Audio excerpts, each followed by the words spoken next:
A lot stood out. I think the financial situation with the healthcare really stood out to a lot of people here, and it's going to impact a lot of the employees and staff. Um, but it has to be addressed. There's just no way to keep the current status quo as far as the healthcare. It's not sustainable the way the plan is set up right now. So, what is it that you think people should know in order to keep being transparent? What should we tell people about this meeting, or what do you want to tell people about what we said in this meeting? I'd like to say that everybody here is really working hard and taking a lot of things into account. There's a lot of different opinions, a lot of different ideas floating around, different ways to save money, different ways to bring in revenue.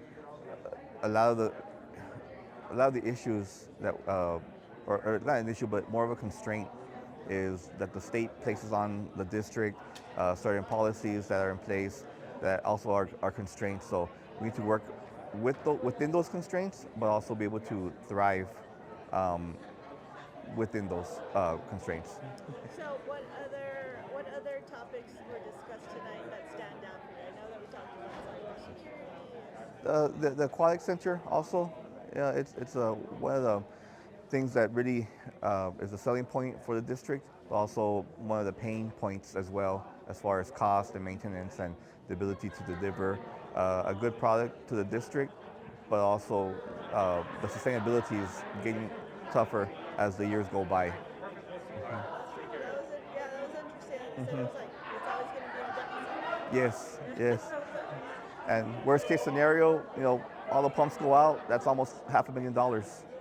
So that was Anything scary. else about today that stands out that you think people should that you're going to take into account when you start talking about making these decisions? I think they should feel comfortable that everything's on the table, and we're looking at all avenues, any remedies that we can have. So everybody's pretty open right now as far as what the possibilities are for the district. So I think they should trust that everybody here has everybody's interest in mind, the community, the teachers, the staff, the students, and we're all here for the same cause. No, that's true. Okay, thank you Okay, very thank much. you. We got a lot of good information. What really impressed me the most tonight was, I guess, the decline in enrollment and the budget challenges that creates. I think what I took away from tonight's meeting was there's going to be a good need for us to really take a look at fine tuning what needs to happen financially for the district, to really take a look at the expenses to see how the decline in enrollment is impacting the revenue for the district and how it's maybe not even driving down an equivalent amount of expenses. So the district is having to do more with less. And anything else that we should be transparent about in these meetings that you think the public should know about what was being discussed in these meetings? I mean, I know that we discussed a bunch of stuff: the aging infrastructure, cybersecurity.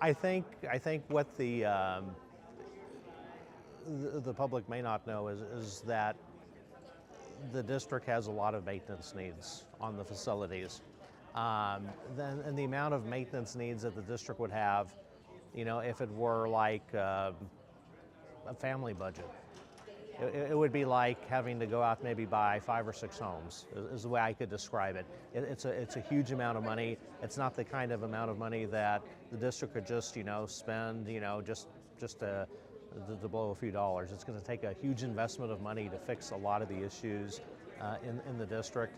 And so it's going to be important for this committee to really develop some strategies and ideas to move forward how to make all of that happen. And so, what about the employee salaries and the health care? Any opinion on that? Well, right now, the district is going to, I think, be very limited moving forward with its current budget situation to offer any pay raises beyond what is mandated by the state. I think a lot of people out there think that the district is in a position to maybe give pay raises on a regular recurring basis, and the budget is just not going to sustain that. And so to be able to attract and maintain and have the best employees, the district is going to have to really be strategic. I think of it as having a budget wizard. And unfortunately, the budget wizard isn't going to be able to wave a magic wand and just have extra money show up in the bank account. And so we're going to have to really take a look at the best strategies moving forward to maximize the funds that are available for payroll. We're going to have to be very strategic in how we employ people. We're going to have to be very disciplined as a district to make sure that we employ teachers that meet the needs of the students. There's not going to be a lot of wiggle room. And when we think of the healthcare, I'm looking at the healthcare deficit and I'm thinking, well, if that deficit isn't addressed, this district would run out of money very quickly. And so it's very important that a healthcare redesign happen.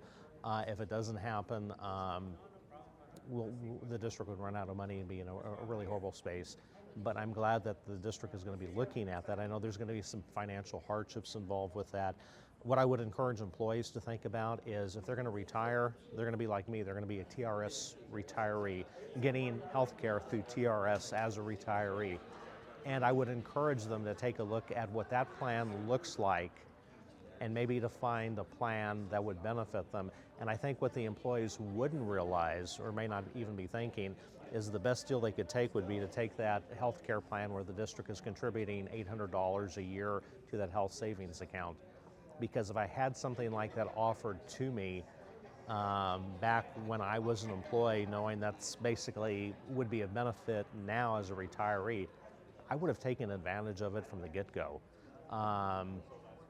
Unfortunately, that change happened for me right as I retired, so there was nothing I could do about it. But I think most of your employees don't understand that that's really the kind of health care plan they're going to have in retirement. And if they were to take advantage of that, I think it would financially benefit them, give them extra savings moving into retirement just to look at their health care costs. Yeah, that's an excellent point. I never thought about it that way. Yeah, you're right. Anything else you'd like to add? I was very excited to see the level of enthusiasm for tonight's meeting. The meeting went a little bit longer than we were expecting, but I didn't see anybody get up and leave. And I still see people hanging around talking and visiting. And it's really cool to see that level of involvement. So I think we've got a very good team working together. This community wants great things to happen for Socorro ISD. That's true. Amen to that. Yeah. Okay, well, thank you very Absolutely. much. We appreciate it. Yeah.